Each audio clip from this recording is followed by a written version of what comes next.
욥기 13장 1절로부터 우리 19절까지 말씀 중심으로 하나님과 변론하려 하노라 라는 제목과 함께 오늘 새벽 말씀 함께 나누겠습니다. 우리는 이 욥의 세 친구들의 대화를 통하여서 그들이 점점 그 수위를 높여가며 무례함을 보이게 됩니다. 우리 11장 5절 말씀을 여러분이 한번 펴서 보신다면 소발이라는 사람은 다음과 같이 말을 하죠. 하나님이 벌하심이 내 죄보다 경하다. 그러니까 너가 지금 당하고 있는 이 상황은 너의 교만함과 죄보다는 매우 경미하다라는 것으로 그를 지금 정죄하고 있습니다. 친구를 위해서, 고난당한 친구를 위해서 병원 오는 함께 찾아온 세 친구가 점점 하나님의 말씀이 아닌 서로의 어떤 진영 논리를 갖고 계속 따지다 보니까 결국 여러분 정죄에 이르게 되었습니다. 오히려 이 재난보다 더 아프게 하는 사람은 여러분 그 세 친구들의 말이었습니다. 어쩌다가 이 세 친구는 그들이 신앙이라는 이름을 갖고 이 욥과 변론하고 있습니까? 여러분 우리는 기억해야 합니다. 욥은 지금 정상적인 상황이 아니라는 것이죠. 자식이 죽었습니다. 그것도 10명이 한 번에 죽었어요. 평생에 쌓아왔던 모든 재산을 한 번에 잃어버렸습니다. 그의 아내는 그를 저주하라고 하며 여러분 자기 갈 길로 떠나버렸습니다.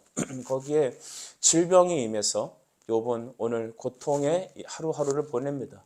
그래서 그는 인생을 저주하고 또한 그는 지금 제 가운데 앉아서 슬퍼하며 하나님만 붙잡고 정말 이 고통의 시간을 그 터널을 무릎으로 손으로 기억하며 하루하루를 살고 있어요. 그러나 여러분 이 친구들은 그 옆에 앉아서 계속해서 욥에게 너 죄졌지? 너 죄 때문에 그런 거야. 빨리 회개해. 이렇게 인과율적인 자기 생각을 가지고 자기 논리를 가지고 자기 복음 가지고 여러분 한 영혼을 지금 긁고 있는 것이죠. 여러분 오늘 우리는 이 세 친구와 같이 않았는지 자기 자신을 점검해야 될 것입니다. 욥은 이렇게 그 친구에 대해서 이렇게 말하는 겁니다. 오늘 1절과 2절을 보시면 이렇게 기록되어 있죠. 나의 눈이 이것을 다 보았고 나의 귀가 이것을 듣고 깨달았느니라. 2절 너희 아는 것을 나도 아노니 너희만 못하지 않으니라. 욥은 이렇게 말합니다. 너희가 안다는 그 상식, 경험, 그런 거 따지고 보면 내가 너희만 못하진 않아. 나도 알아. 내가 너희들만큼 못하겠니? 오늘 욥은 그 친구들의 말에 여러분 자기의 그 신앙에 대해서 타협할 수가 없었습니다. 세상은 어쩌면 우리에게 이런 것을 요구합니다. 그냥 눈 한번 감고 그냥 대세를 따르지 뭘 그러냐. 마치 여러분 하여가처럼 이래들 어떻고 저런들 어떠리 한평생 어떠냐. 그냥 편하게 지내면 되는 거 아니냐. 목회 현장에 이런 일들이 너무나 많습니다. 근데 저는 언젠가 그것이 결코 따르지 않아야 될 내용이라고 생각합니다. 여러분 우리는 우리 자기의 생각과 고집을 따라서는 안 됩니다. 나는 옳고 너는 틀리다라는 어떤 이분법적인 삶을 살아도 안 되죠. 우리는 오직 하나님만 옳은 것입니다. 우리가 하나님을 위하여 되겠습니까? 우리가 세상의 종이어야 되겠습니까? 우리가 세상의 종이라면 그리스도의 십자가는 우리에게 무슨 의미가 있습니까? 욥은 지금 환난과 고난 당하는 것은 그의 신앙을 고치시려는 하나님의 이유할 수 없는 환난과 재난이었습니다. 하나님은 그렇게 해서라도 욥을 하나님께서 온 세상 사람들의 이 잘못된 인과율적인 신앙을 갖고 있는 수많은 사람들에게 표본이 되게 하셔서 그의 재난과 고난을 통하여 오늘 우리의 현실을 깨닫게 하는 겁니다. 말씀에서 떠나면 그냥 살았던 신앙의 경험으로 살다면 자기 열심으로 교회 다니고 예수 믿으면 우리는 어쩌면 욥의 이 세 친구들과 같이 특별히 소발과 같이 너의 벌하심이 내 죄보다 경하다. 이런 여러분 정죄가 우리 안에서 나갈 수도 있는 겁니다. 계속해서 말씀을 보죠. 욥은 3절에 내가 너희와 변론하노니 차라리 하나님께 나아가겠다라고 말합니다. 우리 3절 같이 읽어보겠습니다. 시작. 참으로 나는 전능자에게 말하려 하며 하나님과 변론하려 하노라. 아멘. 이걸 한글 번역만 이렇게 딱 보고 이제 우리 생각대로 생각하면 이제 하나님께 따지려나? 하나님께 원망하려 하나? 라고 생각할 수 있겠지만 욥의 말은 그와 같이 보이지 않습니다. 차라리 하나님께 내가 너희랑 이렇게 논리 싸움 하느니 하나님께 직접 나가서 내가 그의 말씀을 듣고 내가 하나님과 말하겠다라고 말하는 것이죠. 하나님께 나아가겠다는 겁니다. 여러분, 하나님께 나아감, 이것은 신앙입니다. 이것은 믿음이라 합니다. 히브리서 11장 6절 말씀에 잘 나타나 있죠. 하나님이 계신 것을 믿고, 두 번째, 그에게 나아가는 것입니다. 그러면 주님은 하나님이 계신 것을 믿고 자기에게 나오는 모든 사람들에게 상 주십니다.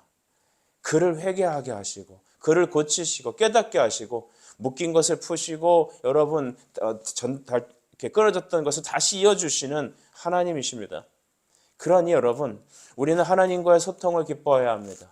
환란이 있다고 원망하고 하나님과 어떤 관계를 단절하고 기도를 끊어버리는 것이 아니라 반대로 더 주님께 가까이 나가는 여러분 되십시오. 하나님께 가까이 하십시오. 그리하면 하나님도 여러분을 가까이 하실 겁니다. 우리의 죄를 그리스도 앞에 내놓고 씻으십시다. 주는 여러분을 영접하실 겁니다. 신실한 그분은 항상 이와 같은 원리로 우리를 만나주십니다. 이사야 1장 19절 말씀 같이 우리가 생각했으면 좋겠습니다. 여호와께서 말씀하셨습니다. 오라 우리가 서로 변론하자. 너희의 죄가 주홍 같을지라도 눈과 같이 이어질 것이요 진홍같이 붉을지라도 양털같이 희게 하리라. 여러분, 이스라엘 백성도 어쩌면 이 세 친구들처럼 목이 곧고 자기 생각에 아집에 똘똘 뭉친 율법주의자들이었습니다. 자기 복음 가지고 자기 편의대로 하나님을 해석하는 자들이었죠. 하나님은 그들에게 말합니다. 우리가 서로 변론하자. 너 나에게 나오라. 내가 너에게 말하겠다. 여러분, 기도는 일방적인 것이 아니라 상호 소통입니다. 신앙은 하나님께만 받는 것이 아니라 우리가 그 그리스도에게 나아감이 있어야 합니다. 그래서 반드시 말씀과 기도가 두 축이 되어서 우리에게 은혜의 통로가 되지 않습니까? 하나님의 말씀이 우리에게 선포되고 그를 깨닫고 성령의 역사로 하나님의 은혜로 주가 주시는 은혜로 우리는 그 이름 힘입어 예수의 이름을 힘입어 하나님께 나아가는 겁니다. 말씀을 받았으면 기도로 밭을 캐십시오. 기도로 여러분 캐어내십시다. 여러분, 이것이 우리에게 주신 하나님의 요청입니다. 넌 내게 나와서 변론해라. 나에게 말해라. 세상에 가서 호소하지 말아라. 세상에 가서 들춰보지 마라. 나에게 오너라. 내가 너를 지었지 않느냐. 이 모든 상황 내가 너를 해결해 줄 수 있지 않느냐. 내가 길이고 답이고 마스터키다. 그리스도께 나아가는 이 시간, 하나님께서는 여러분이 주님 앞에 나와서 변론하며 말씀드리며 토론하며 하나님께 나아가 호소할 때 하나님은 여러분을 수준 낮다고 내버려두지 아니하시고 어린아이는 어린아이대로 장년은 장년대로 우리를 만나시고 들어주실 것입니다. 어저께 여러분 이렇게 어떤 사람을 봤더니 할머니 할아버지인 것 같아요. 손주가 어린이집에서 내려갔고 할머니 할아버지 하고 뛰어오는데 얼른 여러분 허리를 훅 구부려 주셔갖고 그 어른이 기쁜 얼굴로 우리 손주 왔어요 하면서 그냥 탁 안아주시는 겁니다. 그 아이의 말로 그 아이의 눈높이로 허리를 구부리셔서 그를 맞이하시 영접하시고 익숙하지 않은 떠뜬떠뜬 말하는 그 아이의 말을 그냥 할아버지는 기뻐하시고 할머니도 행복하시고 여기서 저는 굉장히 중요한 걸 발견합니다. 하나님은 우리와 함께하게 기뻐하신다. 하나님은 그 자녀들이 탁월하지 않아도 신락 같은 믿음만 있어도 주 예수께 나아가는 것, 그거를 너무 기뻐하는 것입니다. 욥은 정말 중요한 선택을 한 것이죠. 하나님께 나아가리라. 내가 하나님과 변론하리라. 더 이상 세상 소리 듣지 않겠다. 너희들의 소리 더 이상 나의 마음을 힘들게 한다. 나는 하나님께 나아가리라. 가장 좋은 패를 잡은 겁니다. 인간의 줄은 썩은 동아줄과 같아요. 그러나 예수 그리스도의 줄은 영원한 생명의 줄입니다. 우리 그 줄에 우리의 자신을 잡아 맵시다. 그의 은혜의 말씀에 내 자신을 잡아 맵시다. 주님은 여러분에게 은혜의 체인으로 끝까지 우리를 인도해 주실 것입니다. 마가복음 9장 29절 말씀도 중요하죠. 기도 외에 다른 것으로는 이런 종류가 나아갈 수 없느니라 하셨습니다. 여러분, 기도가 이깁니다. 하나님 우리에게 주신 은혜, 그에게 나아가면 그는 우리에게 힘 주시고 새 소망 주실 겁니다. 이제는 여러분, 우리가 4절에 보니까 욥이 이제 그 더 이상 자기에게 해당되지 않는 말로 위로하고 하려는 그 헛된 친구들의 상황을 보면서 너희들의 노력이 헛됨을 증거하고 있죠. 우리 4절 보시면 너희는 거짓말을 지어내는 자요 다 쓸모없는 의원이니라 라고 했습니다. 그들이 하는 말은 자기 놀리는 것이죠. 여러분, 우리가 하나님 말씀을 떠나면 우리는 자기 논리가 나옵니다. 주님 사랑이 우리에게 임하지 않으면 우리는 자기 사랑에 매여 있습니다. 하나님의 성령에 의해서 인도함을 받지 않으면 우리는 어떻게 될까요? 다른 영의 인도를 받게 되는 것이죠. 그러므로 가장 중요한 것, 바로 하나님의 영의 인도를 받도록 우리는 날마다 나아가야 될 줄 믿습니다. 기도가 떠나면 자기 생각이 많아집니다. 말씀에서 떠나면 자기가 복음이 됩니다. 항상 그렇습니다. 빈자리는 반드시 무엇으로 채워지기 마련이죠. 그러므로 우리가 그리스도로 채워야겠습니다. 주님은 항상 우리에게 성령 충만을 말합니다. 왜 그럴까요? 우리가 그리스도로 충만하지 않으면, 하나님 말씀으로 우리가 채워지지 않으면 그다음부터는 세상 소리가 들립니다. 욥의 세 친구들의 말이 들립니다. 그리고 나의 생각이 올라옵니다. 나의 죄가 올라옵니다. 정죄가 쏟아집니다. 자꾸만 나는 불안합니다. 그래서 하나님 앞에 나아갈 수가 없게 됩니다. 여러분, 이 사실을 우리 자녀들에게도 알려주십시오. 그들의 눈치 보지 맙시다. 자녀 눈치 보지 마십시오. 다 컸는데, 성장했는데 내가 어떻게 하랴. 아니요. 하나님 말씀으로 말합니다. 아무리 부모라도 부모 생각 갖고 자식을 어떻게 컨트롤하려고 하면 자식은 컨트롤되지 않습니다. 내 이웃들에게 가서 뭐 세상에 이렇고 저렇고 얘기해봤자 아무 소용없습니다. 이렇게 말할 겁니다. 내가 너보다 더 많이 경험했어. 어떤 권사님이 저랑 얘기하다가 하도 말씀이 안 이제 받아지니까 하는 얘기가, 목사님 교회 몇 년 다녔어요? 그렇게 말하더라고요. 저 6살 때부터 다녔으니까 한 30몇 년 다녔겠죠. 그랬더니 하는 얘기가, 내가 목사님보다 더 교회 많이 다녔어? 이렇게까지도 얘기하시더라고요. 여러분, 교회 오래 다닌 게 무슨 군대 짬밥처럼 그렇게 적용되지는 않습니다만, 중요한 것은 우리 갖고 있는 생각, 경험 이런 거 따지면 여러분, 우리는 하나님 말씀이 들리지 않는 겁니다. 그러니까 말씀만 놓고 얘기하는 것이죠. 예수님만 놓고 얘기합시다. 항상 누구나 그렇습니다. 세상 사람도 경험 가지고 그 사람 어떤 그냥 인간적인 관계 가지고, 여러분 그게 뭐 연결고리가 될 수는 있을지 모르겠지만 결국적으로 영혼을 바꾸는 것은 무엇일까요? 오늘 욥의 말처럼 나는 너희들의 말을, 헛된 말들 더 이상 귀 기울이지 않겠다는 겁니다. 여러분, 우리의 위로는 예수 그리스도이십니다. 여러분, 하이델베르크 요리문답 이런 책이 있죠. 독일 개혁교회의 신앙 고백 책인데, 이 첫 번째 문항에 보면 우리의 유일한 위로는 어디서 옵니까? 라고 시작합니다. 즉, 나의 진정한 위로는 어디에 있습니까? 하이델베르크 요리문답의 가장 중요한 주제는 인간의 비참함을 깨닫게 하는 겁니다. 이것을 성경으로 놓고 보면 율법과 그리스도입니다. 율법의 정죄 속에 우리는 죄인으로 드러나고 우리 인생의 덧없음을 깨닫고, 여러분, 우리는 매우 심각한 절망 속에 들어가게 됩니다. 욥은 인생을 통하여 정죄를 받고 또한 심판을 받고 재앙을 만났지만, 하나님 말씀은 우리의 처지를 그대로 드러나게 하셔서 우리가 하나님 앞에 심판의 존재라는 것을 깨닫게 합니다. 우리의 인생의 덧없음을 깨닫게 만듭니다. 우리는 풀과 같으며 풀의 꽃과 같은데 하나님의 말씀만 영원하다는 것을 깨닫게 합니다. 그럴 때 내가 그리스도의 것이 되는 그 순간 나는 진정한 위로를 얻고, 내가 예수님의 것이라는 것에, 십자가의 보혈이 나를 구원하셨다는 그 사실에 우리는 감격하며 기쁨이 솟아나게 되는 것이죠. 이게 믿음입니다. 이게 성경이 말하는 겁니다. 오늘 욥은 친구들의 정죄와 자기가 당한 인생의 상황 속에서 극심한, 여러분, 비참함을 깨닫게 되죠. 이보다 더 비참할 수는 없습니다. 하지만 진정한 위로가 무엇인지 그는 찾아가고 깨닫게 되는 것이죠. 나의 진정한 위로는 예수님이십니다. 여러분, 이 사실이 그냥 말이 아닌 내 삶의 믿음으로 다가오시길 간절히 바랍니다. 5절에는 여러분 이제 이렇게 말합니다. 이제 너희는 더 이상 말하지 마라. 너희가 좀 잠잠했으면 좋겠다라고 얘기하죠. 5절도 보시면 너희가 참으로 잠잠하면 그것이 너희의 지혜일 것이다. 조용히 해라 이것이죠. 조용히 해라.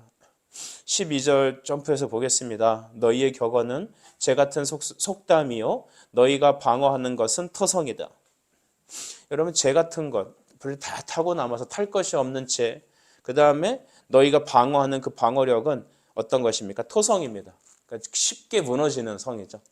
아무리 여러분 그리스도를 제하고 하나님 말씀이라고 해도 잘못된 그것을 갖다 세상의 것과 버무려서 여러분 얘기하면 그것은 토성과 같다라는 것이죠.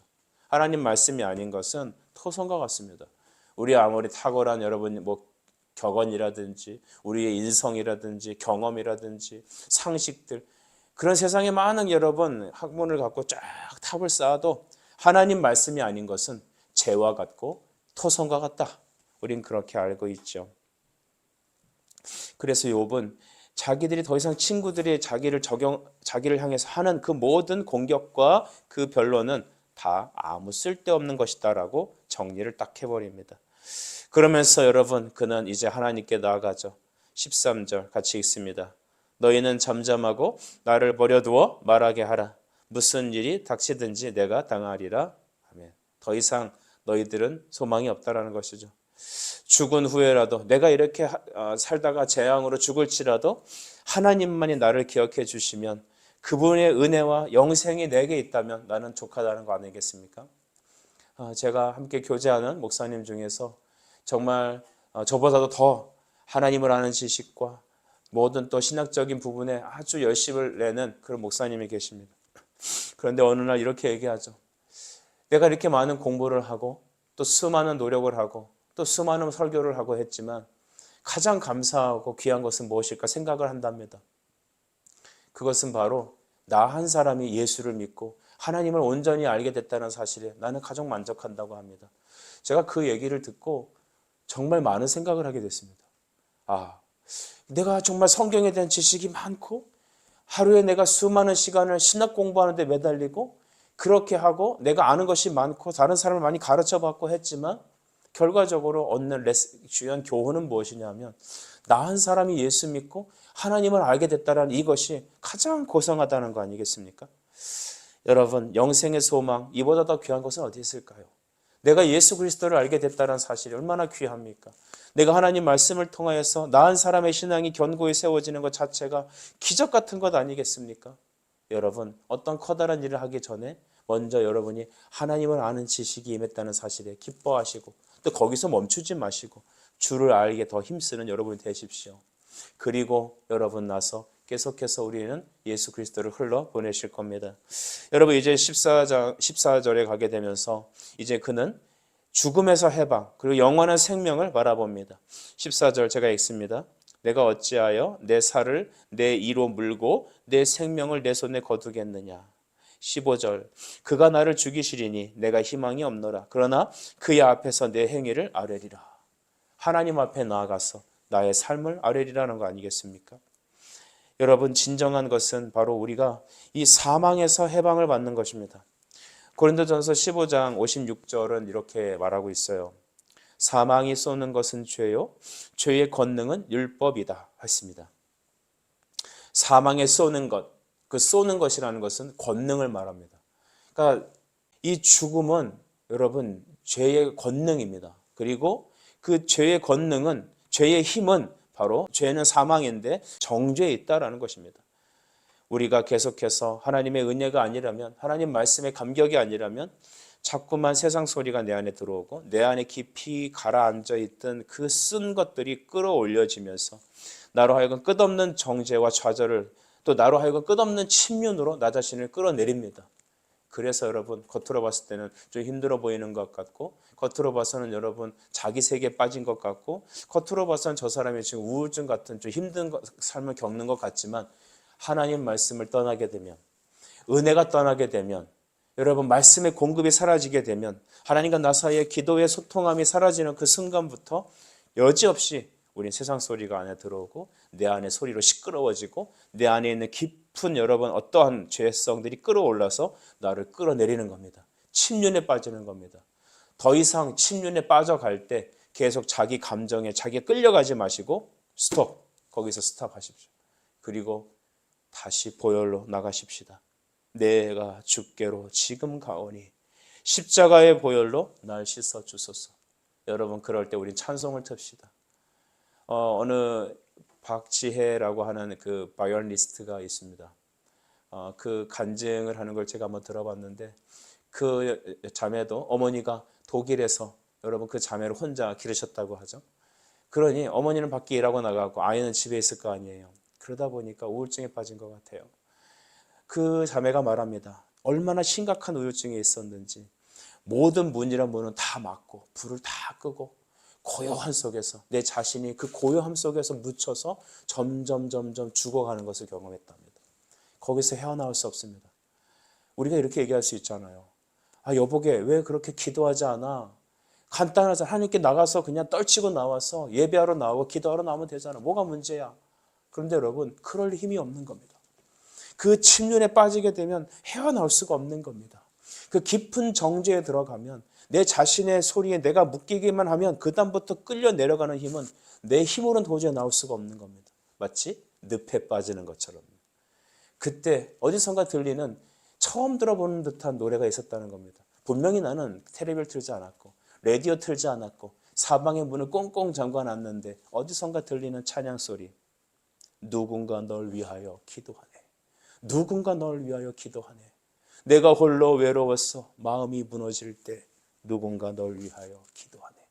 그 찬양이 자기 귀에 싹 들어오면서 그는 그 우울의 문에서 이겨낼 수 있었다는 것이죠. 죄에 쏘는 것, 죄의 권능, 그 힘으로부터 그는 벗어나서 하나님을 찬양하는 예배자가 되었다. 그는 그렇게 말합니다. 여러분, 진정한 우리 인생에 이런 고난도 결코 나쁜 것만은 아닙니다. 고통이, 고난이, 재앙이 성도에겐 때로는 유익한 것은 그리스도를 만날 연결고리가 되기 때문이죠. 부활의 의미는 무엇인가? 요한복음 5장 28, 29절 말씀. 이를 놀랍게 여기지 말라. 무덤 속에 있는 자가 다 그의 음성을 들을 때가 오나니 선한 일을 행하는 자는 생명의 부활로 악한 일을 행한 자는 심판의 부활로 나오리라 하였습니다. 주님께서는 우리에게 부활의 주로 오셨습니다. 우리의 사망을 뚫고 이겨주셔서 생명의 주로 우리에게 주셨습니다. 우리 교회가 이런 부활을 찬양하는 교회 되길 바랍니다. 부활의 생명을 사모하는 그 날을 기대하는 우리가 되길 바랍니다. 어린이도 청소년도 청년도 젊은이도 우리 또 노년에 있는 분들도 모두가 다 세대는 다르고 감동은 다르고 여러 가지 지식은 다르지만 처지는 다르지만 한 가지 사망을 이기는 생명의 주 부활을 찬양하는 부활의 신앙을 갖길 바랍니다. 주님의 손으로 지으신 것 그러니 나는 주님께 가겠나이다 라고 말하는 것이죠. 우리 18, 19절도 마지막으로 읽고 마칩시다. 18절 보라 내가 내 사정을 진술하였거니와 내가 정의롭다 함을 얻은 줄 아노라. 나와 변론할 자가 누구이랴. 그러면 내가 잠잠하고 기운이 끊어지리라. 아멘. 그런 말합니다. 하나님이 주시는 환난과 고통은 인간으로서는 별 수 없이 받을 수밖에 없어요. 그래요. 인간은 죽을 수밖에 없습니다. 한번 죽는 것은 정해진 것입니다. 그 사실을 받아들이십시오. 안 죽으려고 몸부림치면 더 힘듭니다. 말이 뒷발로 가시채를 차봤자 자기 발에 가시만 박히지 더 고난이 있지. 하나님 앞에 자기 현실을 그대로 인정해야 합니다. 여러분 인정할 때 풀려납니다. 이게 비밀입니다. 자기의 현실을 말씀 속에서 발견하면 인정하십시오. 거부하고 벗어나려고 하면 안 됩니다. 먼저 인정해야 합니다.